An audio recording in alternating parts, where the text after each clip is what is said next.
Welcome.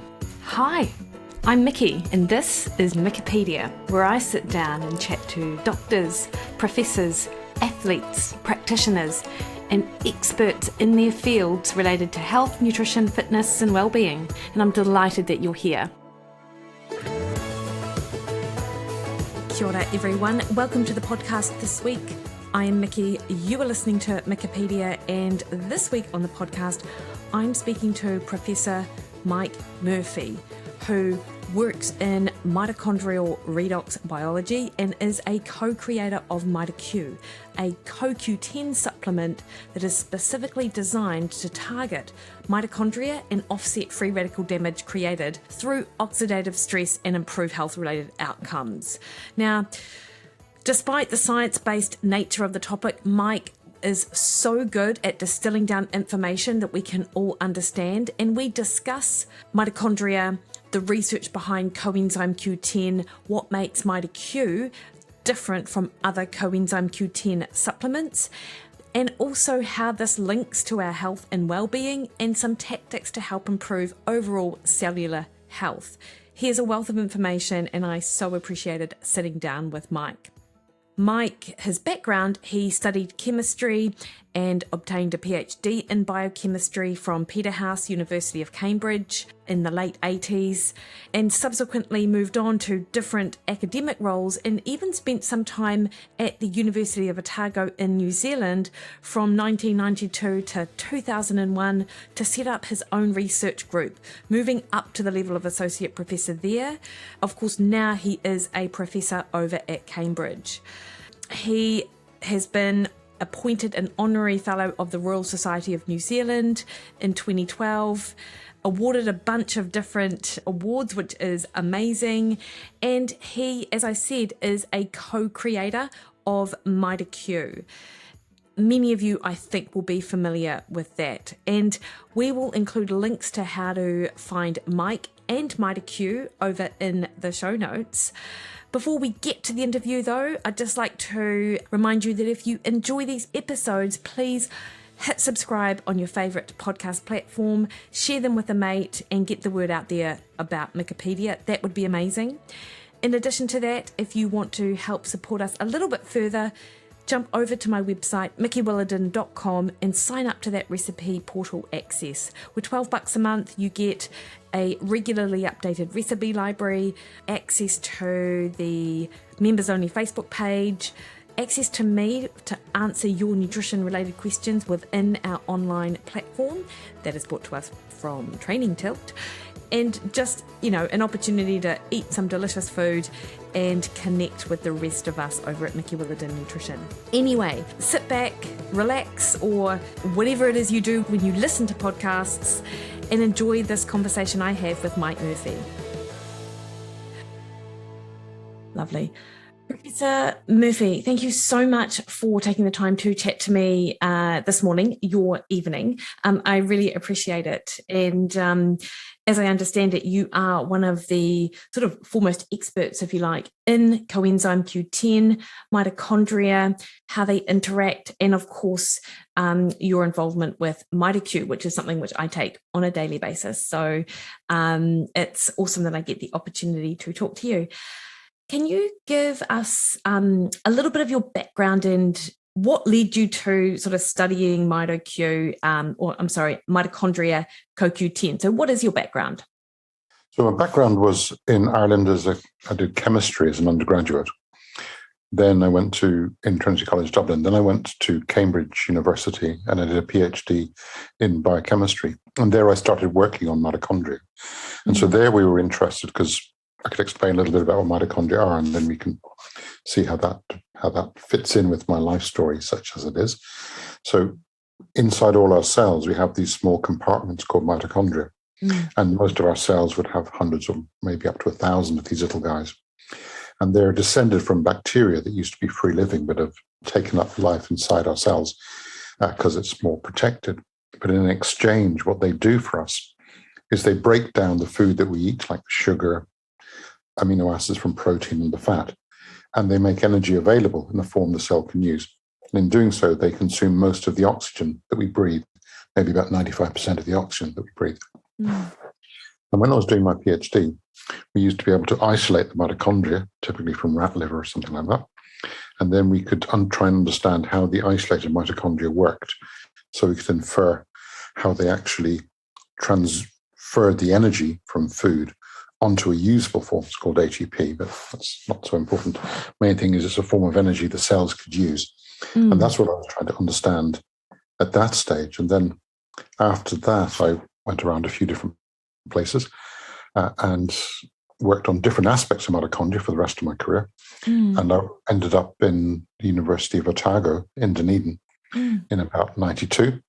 And there we were interested in all sorts of ways of could we measure what's happening in mitochondria? Could we understand or could we manipulate what was going on there?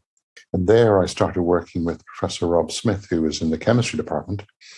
And Rob was very good at making molecules of various sorts. So we tried to make molecules that were designed to go into mitochondria very quickly because mitochondria have a negative charge inside them. And so by making positively charged molecules that had the ability to go straight through biological membranes, we're able to suck these things into mitochondria. And so when I was there as a normal academic doing teaching, the research was focused on trying to target these molecules to mitochondria. And we used those to both protect mitochondria and also to measure what was happening in mitochondria. And so one of the molecules we made was Mito Q, which was a targeted antioxidant, which was more effective, we felt, at protecting against damage than the CoQ10 that was available at the time. And what is it about CoQ10 that makes it important for mitochondria? So what is CoQ10 and what's its role or its job? So the mitochondria, if you think about this, I have to go back a little bit and explain what mitochondria are like. If we think about the food that we break down, what we're doing is we're trying to burn that food by reacting it with oxygen, but in a controlled way. And to do that, like if you burn sugar in a fire, the electrons are coming from the sugar onto oxygen to make water, and that's releasing heat very rapidly. Mitochondria are doing the same, but they're doing it in a very controlled way. And so the electrons are going down at like inside a wire, inside the mitochondria, inside the membrane of the mitochondria. And the electrons have to pass from a very reactive state down and begin to pull down to react with oxygen. And then we break off bits of energy at each point, actually three or four steps, depending on the direction. And we save that energy, and then we use that to make a more usable form of energy for the cell called ATP. As the electrons come down, they pass through several different jumps inside proteins that are part of the machinery of the mitochondria. That's called the respiratory chain because it consumes most of the oxygen that we respire or breathe. And those are great big lumps of protein bouncing around like icebergs in the mitochondrial inner membrane. But in addition, you've got to link up some of these proteins and have the electrons go from one protein to the other. And one of the most important of those is called CoQ10 or Coenzyme Q10 or ubiquinone. And what that can do is it acts as a smallish molecule that picks up electrons from some proteins and then takes on the electrons and forms a form that is what's called reduced in the technical term. So it goes from a quinone to a quinol. And that's also important, just it's now in a stage where it's actually carrying the electrons. And then it goes down the chain and dumps electrons on the next part of the chain and comes back for more. So it's a small mobile electron carrier is its key role within mitochondria. So if you don't have any ubiquinone, coenzyme Q10, lots of names, I'm sorry about that, then what happens is that your mitochondria won't work. And so because we make this ourselves inside our bodies, it's not a vitamin. A vitamin is something that you take in your diet. The CoQ10 is actually made within our mitochondria. Some unlucky people have defects in the synthesis, and they are very sick very early and usually don't survive beyond in utero. They don't get born. A few milder defects can be rescued by supplements, but it's quite a rare disease. So that's the key role. And without that, you can't actually burn food with oxygen and make the energy available in a form that can be used. Okay. With CoQ10, do the levels change across our lifetime, Mike? We don't. They seem to go down a little bit as we get older. But it's not very clear if that's because the amounts of mitochondria go down, and also it's quite difficult to do a biopsy from your brain, for example. So it's not clear how well the amounts inside our tissues change with age. It's probable that they go down, but whether that's just a sign that we have fewer cells and fewer mitochondria as we get older, it's quite hard to say. Yeah. Bear in mind that to know what's going on inside your muscle, your brain, your heart as you get older, lots of things are changing, and some of these changes in levels of mitochondria are a secondary consequence of, say, loss of cells, fibrosis, fat deposits, things like that, or not being used. But it's important to remember that the actual molecule itself, the coenzyme Q10 molecule, is quite unusual because it's got kind of like an active head group, which is a small active bit that can take and release electrons. This is connected to a huge tail containing in humans, about 50 carbon atoms. This does is make it extremely oily. And so it means it's essentially insoluble in water. So inside our bodies, it just lives inside the membrane. It's made inside the membrane.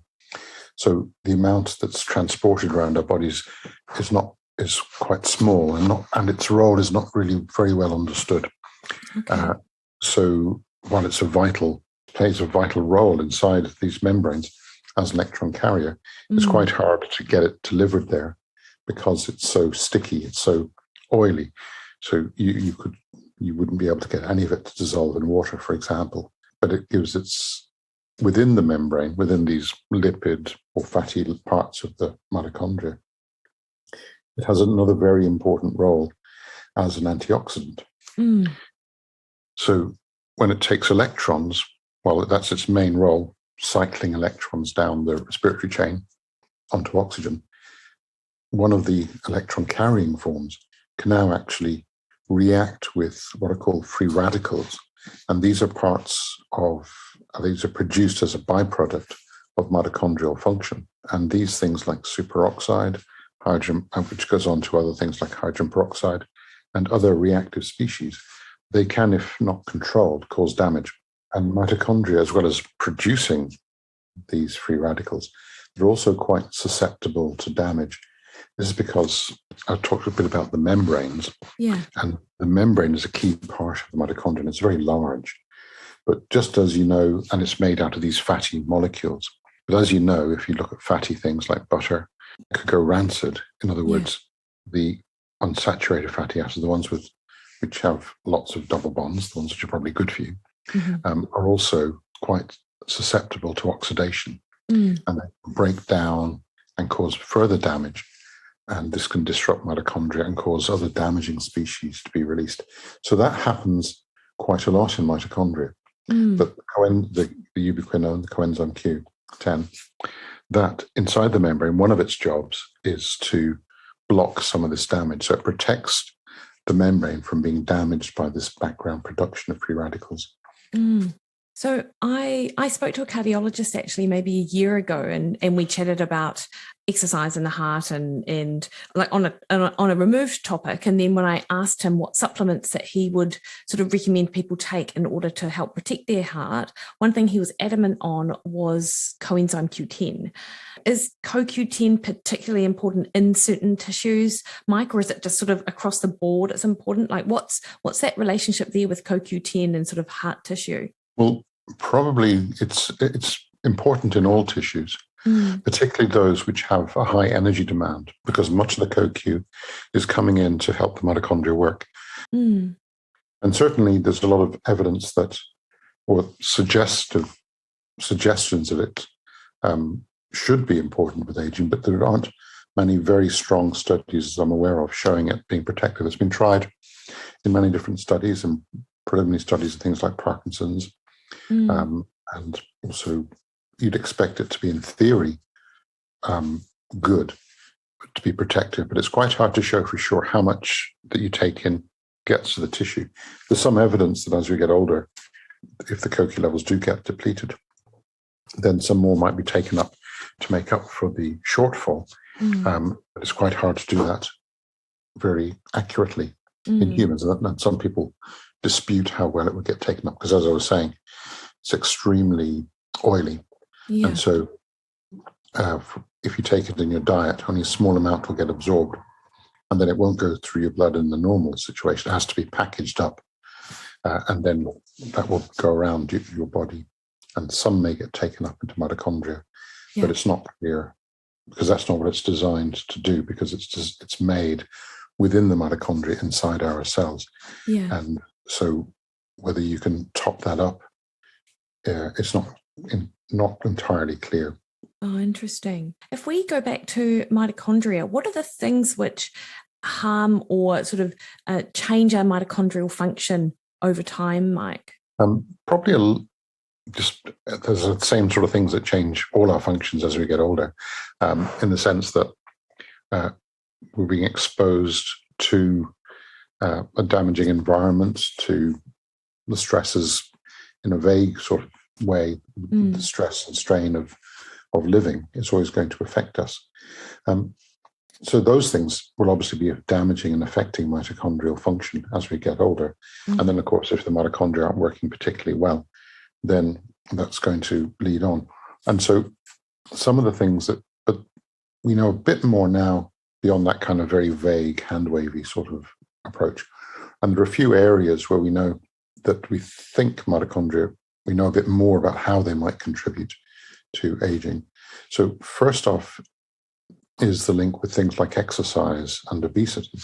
So we know that mitochondria, one of the benefits of exercise is it keeps your mitochondria going, turning over and making energy available. And that's when mitochondria are actually working well, working reasonably hard, say when you're exercising, they're producing fewer damaging free radicals. So it's a bit counterintuitive.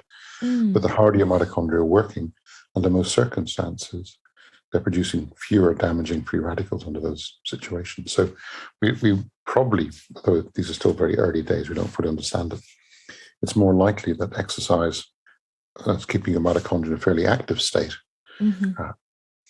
prevents some of this damage, but it certainly will prevent some of those damaging molecules. And that may contribute to the health benefits of exercise. Although some people would argue against that a wee bit. Yeah. The other thing, of course, would be obesity, where you're oversupplying your mitochondria with fat, carbohydrates, and whether the mitochondria can cope with that or whether that also causes them to become damaged seems likely. And another general area which is very important is inflammation. Yeah. It's very clear that that obesity, lack of exercise, can lead to inflammation. And mitochondria seem to be quite essential, both to how normal tissues respond to inflammation or become what's called pro-inflammatory, but also things like the T cells that mediate many of our inflammatory responses. The mitochondrial function within those cells also seems to be very important. And also the mitochondrial metabolites, the small molecules that food gets broken down to and used and processed within mitochondria, those also seem to be quite important as signaling molecules coming and going from mitochondria. And we've known for a long time that mitochondria are very important for cell death. So we know that when cells have a programmed form of cell death, mitochondria are central to making those decisions. So often the mitochondria are sensing how damaged or infected by a virus or something that the cell might be. And then that would go on to induce what's a programmed cell death, where the cell decides to kill itself clean, to sort of remove the damage or prevent it going on to spread infection or become cancerous, for example. So mitochondria that functions properly is responsible for, in part, contributes to that decision-making of the cell death. So if you have mitochondria that isn't functioning as well, does that mean that that sort of programmed cell death doesn't happen as easily? It can, yes, that can occur. And in some situations, some of the protein machinery that was causing cell death was discovered in certain tumors, because normally if a cell becomes cancerous, there are a whole bunch of switches that should tell the cell to kill itself so it doesn't go on to form a tumor. And some of those are associated with mitochondria. And if there are mutations or problems with those, then that can lead on to certain types of cancer, Mm. as a very specific example. But in many other situations, in response to infection or stress or damage, then you'll get similar types of things occurring with the mitochondria. Mike, like obviously over the last couple of years, we've been dealing with the pandemic and infection from the SARS-CoV virus.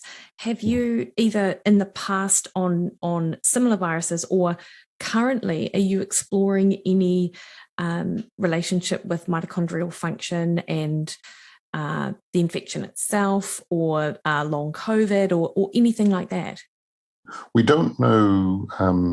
We haven't. My lab doesn't do a lot, but there's been a lot of interest in trying to treat viral infections with things like Mito Q. Yeah.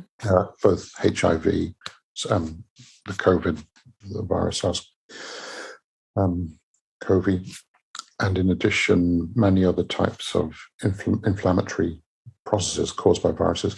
This is because we seem to have signaling pathways that go through mitochondria that maybe we can damp down a little bit by interfering with mitochondria. But it's very early days and we don't really understand the mechanisms. But certainly what's clear is that a lot of viral infections, the signaling response goes through aspects of mitochondria. And so it could be that the cell can respond, it uses aspects of the mitochondria, a bit like the machinery for cell death. And then the cell can upregulate various ways to try and decrease the viral infection. Bring on the idea about long COVID, which is quite mysterious. But again, I'm no expert, and these areas can become very contentious because it links into many other related areas where you have these post-viral inflammatory states, such as ME and things like that, which are very poorly understood and seem to have some similarities in terms of the fatigue. Whether these are associated with post-viral thing affecting mitochondrial function or an inflammatory state that's sustained following the viral infection is quite probable, but I'm no expert on this. And so I would just be speculating, and there's already a lot of speculation out there, so I don't want to add to it. But I think it's an area worth investigating. And these links between long COVID and ME and all these sort of things that are very real, but very mysterious in the sense we don't have a clear idea how these arise or how to treat them. Yeah, for sure. And you mentioned ME, and my head immediately goes to MS, an entirely different condition. But I am familiar with Terry Walls and her work, or at least her illness, multiple sclerosis. Do you know who I'm speaking of? The Walls Protocol. Oh, okay. She wrote a book called Minding My Mitochondria, I think was maybe her first book. And she essentially used diet and a range of supplements to help reverse many of the changes that she initially had with MS to sort of just like a massive, like a step sort of change improvement in her health status. And she focused on the sort of nutrients that are involved in mitochondrial health is how she described it, to help sort of enhance her health, which was amazing actually. And she's now running randomized clinical trials looking at her protocol with people who have a similar sort of conditions, not necessarily MS, but other neurological conditions. Fascinating. Yeah, the MS, because I'm no expert on these, I'm afraid. There's been historically often thought to be a link with mitochondria and MS, but it hasn't been well established. Certainly there's been ideas because the inflammation that attacks the axons, it comes and goes in waves. And what triggers those waves, so you might have the susceptibility, and what triggers the waves, something that could be damped down by controlling the environmental factors. And so it's whatever works in those situations. But there certainly seems to be an inflammatory component. And these may actually be related in some ways to the post-viral syndromes that could be triggered by a virus. As one of the Epstein-Barr virus may be involved in initiating the inflammatory response, and then that goes on to be over-triggered and starts attacking the axons in the nerves. Is there much research, Mike, looking just at coenzyme Q10, obviously Mito Q particularly, and in relation to just viruses in general, you mentioned HIV. So is that something which you've been looking at with Mito Q particularly? We haven't been looking at this, but I know some labs have been looking at this. Again, just trying to see if you, with the Mito Q, which is kind of a souped up version of coenzyme Q, so it goes into mitochondria, and it doesn't require, and it's water soluble, so it goes into mitochondria and accumulates. And then you can enhance the antioxidant protection. So you can, without it being, you can get it in very easily into tissues, far more so than CoQ10. So we think, but it can only adapt to the antioxidant aspects of CoQ10. It can't replicate the electron transfer within the mitochondrial respiratory chain. Yes. So it's just as an antioxidant that it's acting, the Mito Q. When it's tried out, it does seem to have effects in cell culture and some aspects of these viral replication, but whether that will translate into in vivo, of course, is very hard to say. So that would require detailed clinical trials. Yeah, for sure. And now, what is it about Mito Q that is sort of different from CoQ10? And you mentioned that it's water soluble, which obviously, so it's been formulated in a way that it's much more easily absorbed. I guess maybe my question is more, when I look at the amounts of CoQ10 in my Mito Q, they're at sort of 5 milligrams, 10 milligrams. Whereas if I look at other Coenzyme Q10 supplements, they're upwards of sort of 20, 200, 500 milligrams. Is that just because the other supplements aren't as readily absorbed, so the amount in them has to be more? Yes, that's the prime. If you remember, I sort of described CoQ10 as kind of a very small molecule, which is the active bit. And then it's got this huge chain, this oily chain of about 50 carbon atoms. That makes it essentially insoluble.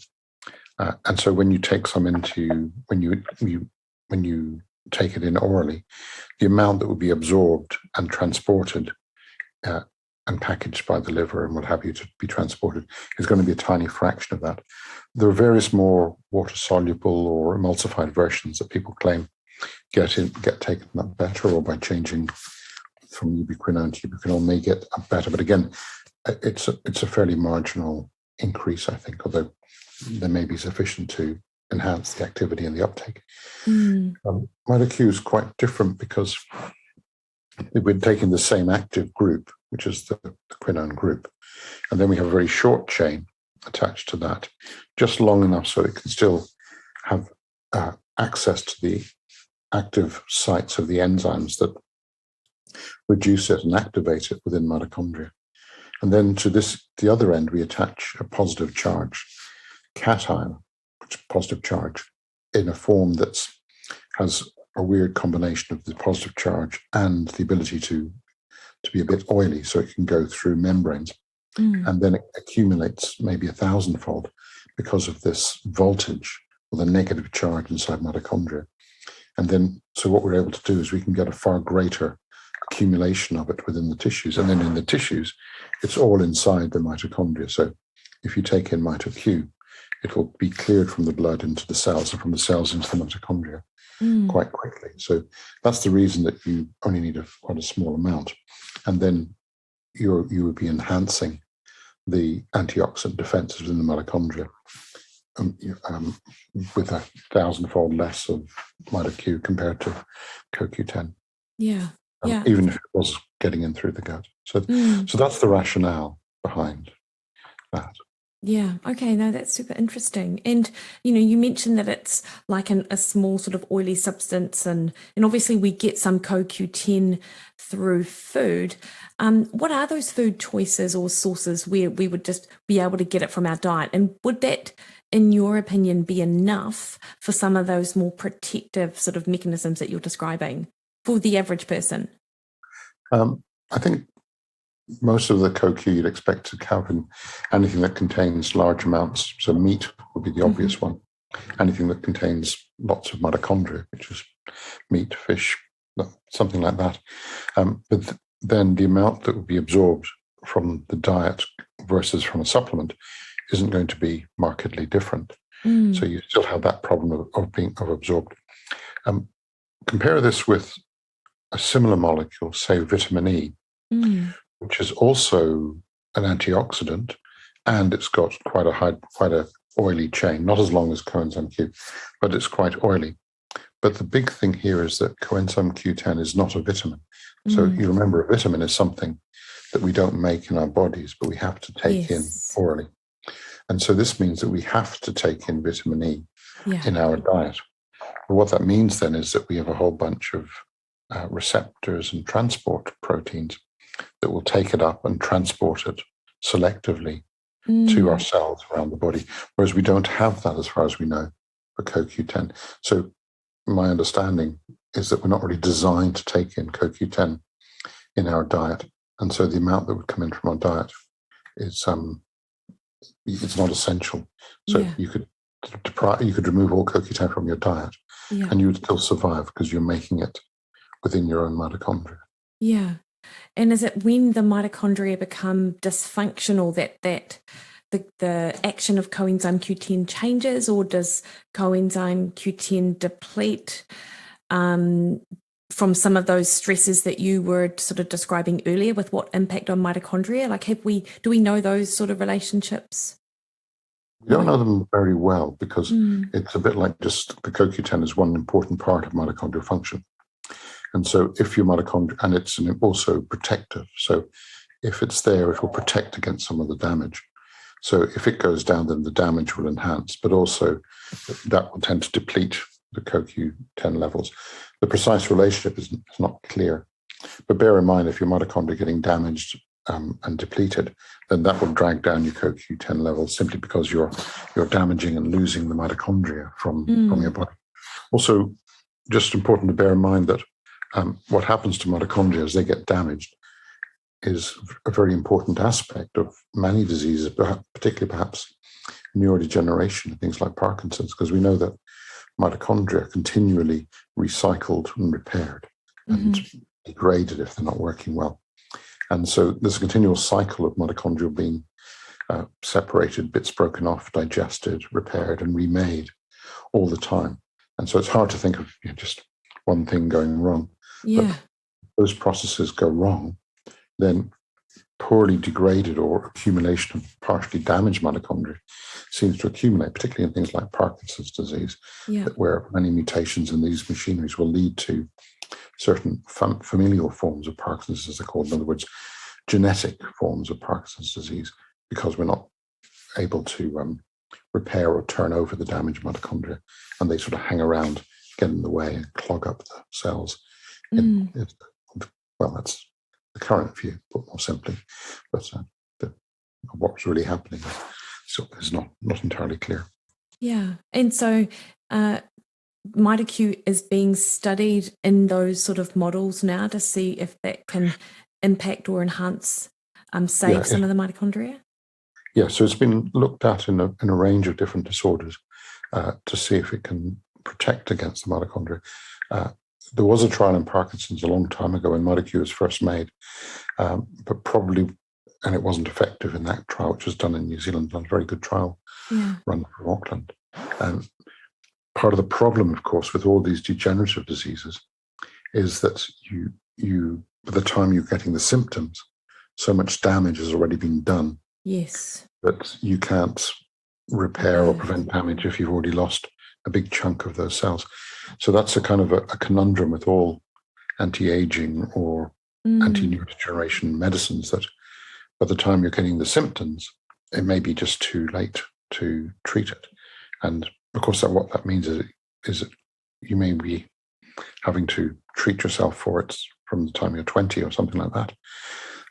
And it's very hard to run a clinical trial on those grounds.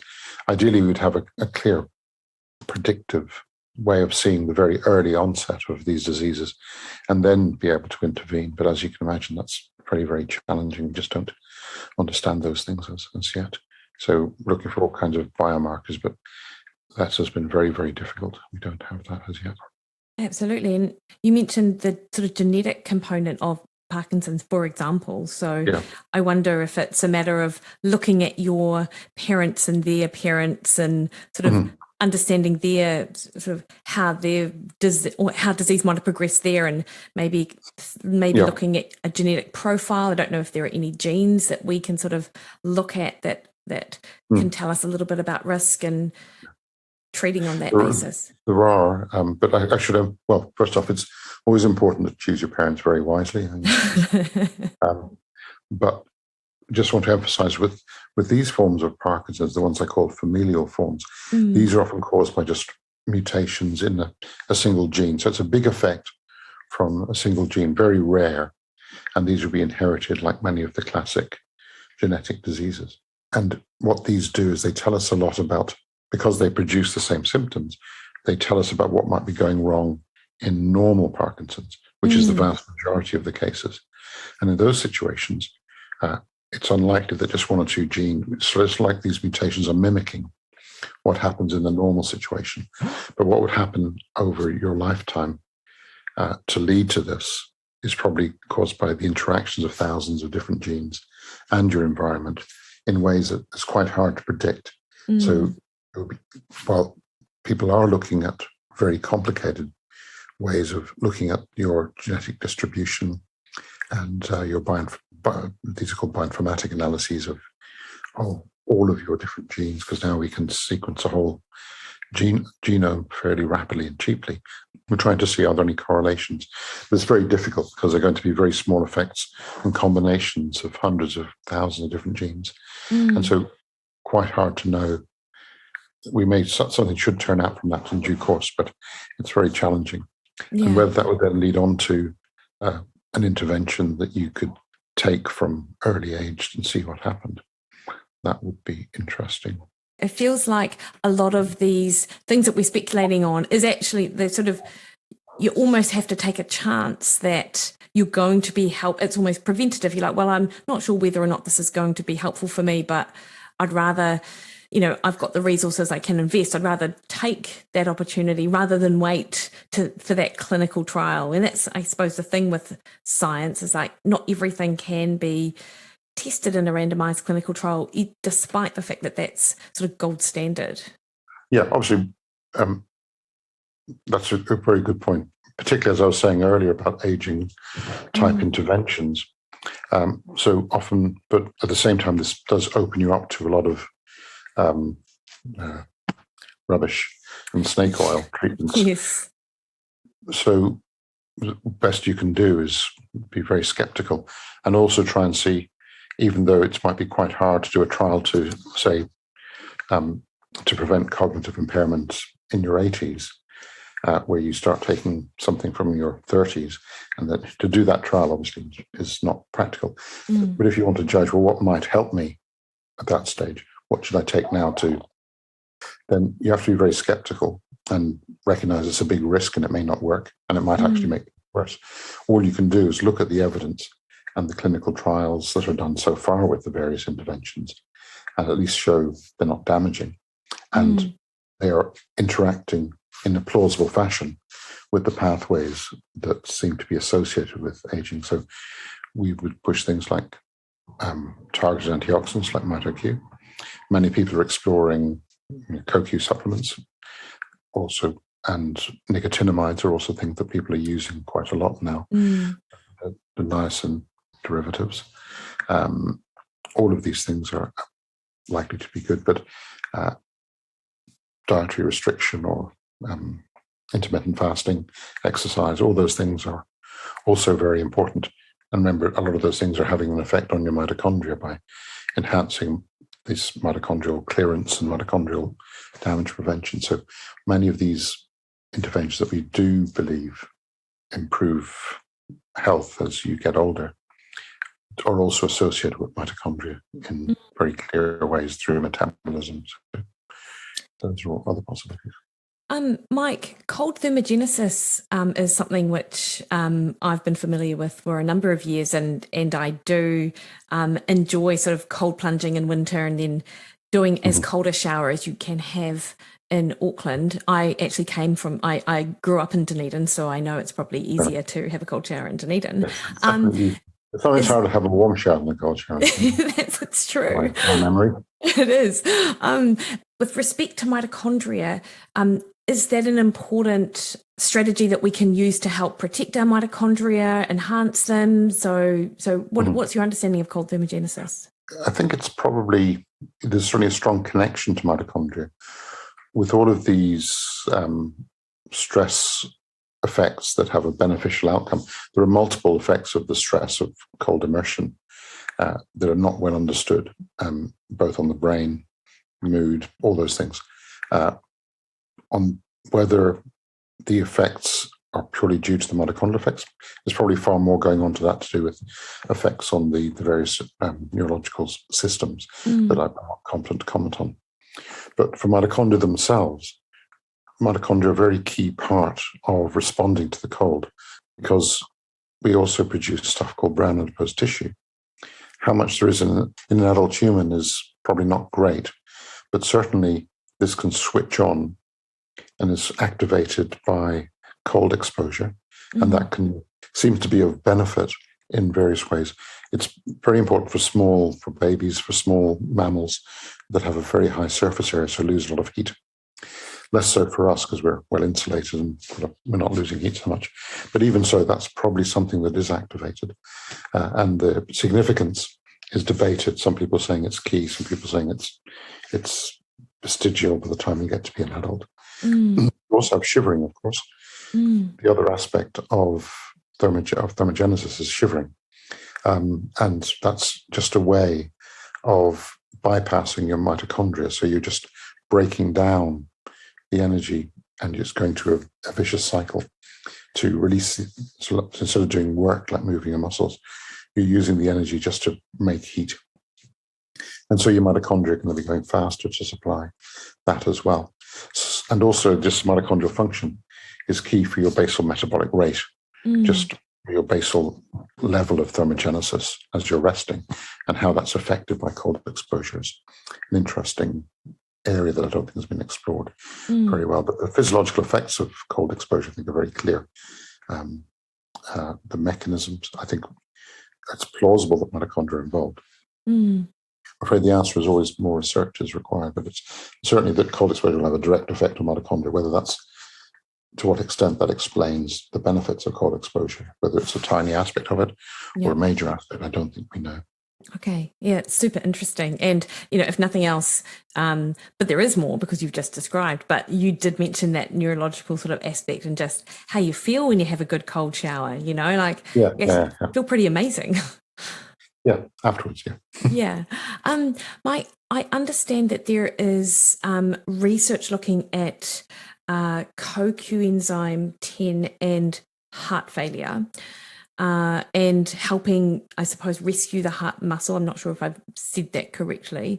Is that the case? Is there, as far as the evidence goes, quite a good knowledge base there and how it might be helpful? Or have I actually got that wrong? No. There's, again, there's a clinical trial where they tried to use CoQ10 in patients who have heart failure. So heart failure is like if you have a damaged heart or from an infection or from a heart attack, then what happens is your heart is not, this is a long-term condition where your heart is not functioning so well. And so this means that your heart is struggling to pump blood around the body. There are many ways that this is treated, but they're mainly treating the symptoms. They're not treating the underlying damage to the heart. So CoQ10 maybe showed some promising effects in a small trial a few years ago. And so there's a lot of interest in expanding that. We're also hoping to just try, some groups in London are very keen to try Mito Q. Yeah. The same rationale in heart failure patients, just to see, can we decrease the damage and give them a better chance of better heart function. How this is occurring, it's not clear. One of the thoughts might be that the failing heart is trying to keep up and it's the mitochondria not functioning well and they're getting damaged and this might protect them is one possibility. It could be also that there are inflammatory aspects to this, but the protective, often a drug or an intervention will have a protective effect or will have a good clinical outcome. And we can speculate on the precise mechanism, but often it's quite hard to know for sure how it's happening. Like many drugs, we don't really know how they work. Metformin, for example, Yeah. we're not clear how that works yet. So yeah, these look promising for trying to ameliorate heart failure when people, and their hearts are struggling to keep up, and it would eventually just be a downward spiral. So yeah, how long would a trial like that be set up for, Mike, if it was to sort of take hold and be of benefit? How long might someone need to do it for? yeah, it's hard to say, because it's difficult. I'll explain why it's difficult. Is because what you need to do is the technical term is power the study. So you've got to understand how big an effect there is. So say your drug might improve the outcome by 10%. Okay. And then you've got to understand the variation in the population. Okay. And how many get better on their own, get worse on their own. And then that would tell you statistically how many patients you need to study for how long before you could be, so if the effect was there, would you see it? And it could be this means we have to have 1,000 patients for a year, for example. Okay. So recruiting those in multiple sites, and also just making sure you have the right dose of the drug. It sounds trivial, but these things are very hard to do in humans, because in an animal you can do multiple doses and you can see, is it getting to the heart, wherever. Very hard to do in the humans, and these trials are so expensive. So I'm afraid it would take several years at least. Okay. Yeah. So I mean, a bit vague, but and the biggest, the slowest, most frustrating bit is usually raising the money to do the trial. So. Yes, I can imagine. Yeah. So you mentioned that coenzyme Q10 is, or mitochondria is sort of everywhere, and coenzyme Q10 is in very sort of energy dependent tissue. Have there been research studies looking at CoQ10 or Mito Q in particular for conditions such as metabolic fatty liver disease, or those? That because that's such a problem now, sort of in terms of public health. It feels it's sort of up there. Yeah, we know in animal models that Mito Q is quite protective against fatty liver. There are two types of fatty liver. One is alcohol dependent, one is non-alcohol dependent. Yeah. But non-alcohol dependent fatty liver disease, where you have fat accumulation in your liver, it's very prevalent, but of course most people wouldn't be aware that they had it. But it's associated with obesity. The problem is it can lead on to cirrhosis of the liver and liver failure, which means that the only outcome then is liver transplant or something like that. So we know that Mito Q is protective against that. And we did try to start a trial on that. The problem is that it's quite hard to get to assess how it's developing over time, because most people are asymptomatic. And that makes it, there's no urgency for people to get the treatment, because it's a bit like many aspects of obesity. It's very hard to get people to treat these things. You can maybe treat blood pressure, because you can measure and say this is not a good thing to have high. With fatty liver, it's a bit more vague, because people don't know they've got it. Yeah. So yes, is the answer. It's probably very good to treat it, but most people who have it probably aren't aware they have it. Yeah. Okay. No, that's really interesting. And then just a couple of last things. I don't want to take up too much of your time, but I'm really interested to know what research says about Mito Q with regards to sport performance or exercise. Like, are these studies to show that it helps, that it's an ergogenic aid? And if so, like, what kind of doses are we thinking? Yeah. The folks in Auckland have done a little bit on this, and I think they've seen slightly better performance in endurance athletes, things on exercise bikes, and also that might be that sometimes when you're exercising to an extreme extent, you could be damaging the muscles, releasing, and that would set up an inflammatory response. And so some of the preliminary data would suggest that Mito Q could decrease some of that damage, which might mean that you might be able to exercise a bit more if you want to, or you might be better at that stage, so rest for a bit, or that it might stop the post exercise damage. But I think it's still very early days. And one thing that you know for sure, which I'm sure you're pretty aware of, is that if there is any evidence whatsoever of anything having a slightly beneficial effect ever published, then athletes will be all over it. Oh, we are. Yeah, immediately. So, as far as I know, athletes aren't taking large amounts of Mito Q yet. So that is the answer already. I think people must be doing experiments with themselves to see if they feel better or they recover better. Preliminary, the published evidence at least is suggestive that it should be a bit better, but obviously it's the athletes themselves will determine that. It wasn't really what we were looking for in terms of it'd be great if it was beneficial for that. Yeah. But the main thing is really for aging associated things. Can you still go for a jog when you're 60 or 70, rather than can you add another couple of seconds to your 1500 meter time or something? Yeah, completely. It's so I've been taking Mito Q for over a year now, which is quite amazing, because I don't take any supplements for an extended period of time, but I've managed to get it into my sort of daily routine. That and Currans, actually, which is another New Zealand supplement which I love. And I don't think I notice any difference, but because I'm so aware of the research around what it could potentially be doing under the hood, I'm really happy to take it and to help keep my sort of, cells protected and that kind of thing. Yeah, well, as far as you know, it doesn't do any harm, and it's all the evidence has suggested that and the animal studies are very strong that it's protecting, and the human studies showing it lowers blood pressure. Yeah. And lowers inflammation. So those are all good things, we think. Absolutely. So finally, Mike, you've spent a lifetime studying mitochondria, developing products such as Mito Q or Mito Q. What do you do to help the health of your mitochondria? So, what are your sort of habits? Well, they should be better. But I focusing on mitochondria, I think I'd actually do intermittent fasting. I don't look like it. I try to just not eat during the day.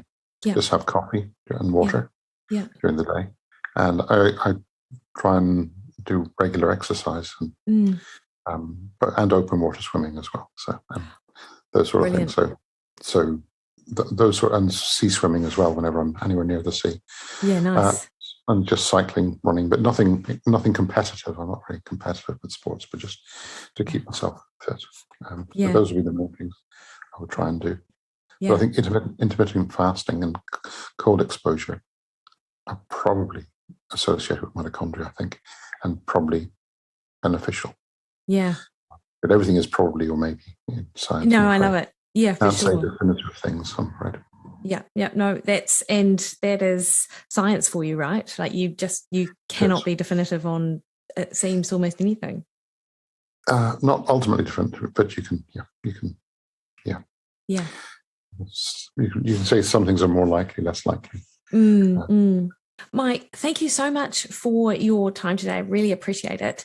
And it's really good to get that sort of understanding of how CoQ10 works, why Mito Q is a supplement that is potentially that has been shown to be more effective at getting into the cell. I think that's something which is important to understand, because there are so many different supplements out there saying that they do so many different things. But the fact that this one in particular has had clinical trials to sort of assess and show that gives people some confidence when they are spending money that they're actually spending it wisely. So I think that's really important.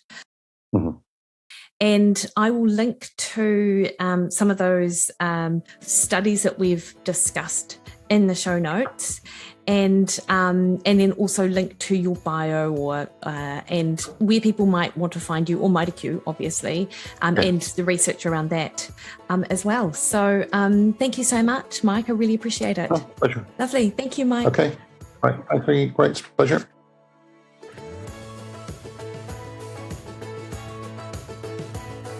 All right, team, hope you enjoyed that. And I don't know if any of you have tried Mito Q at all. I'm a regular, so I take it regularly in the morning. I've sort of got it into my regime and I absolutely love it. Next week on the podcast, I had the pleasure of sitting down and chatting to Dom Harvey. Dom is a former radio host here in New Zealand and is now a podcaster of the Runners Only podcast. We have a great conversation and that's coming out next week.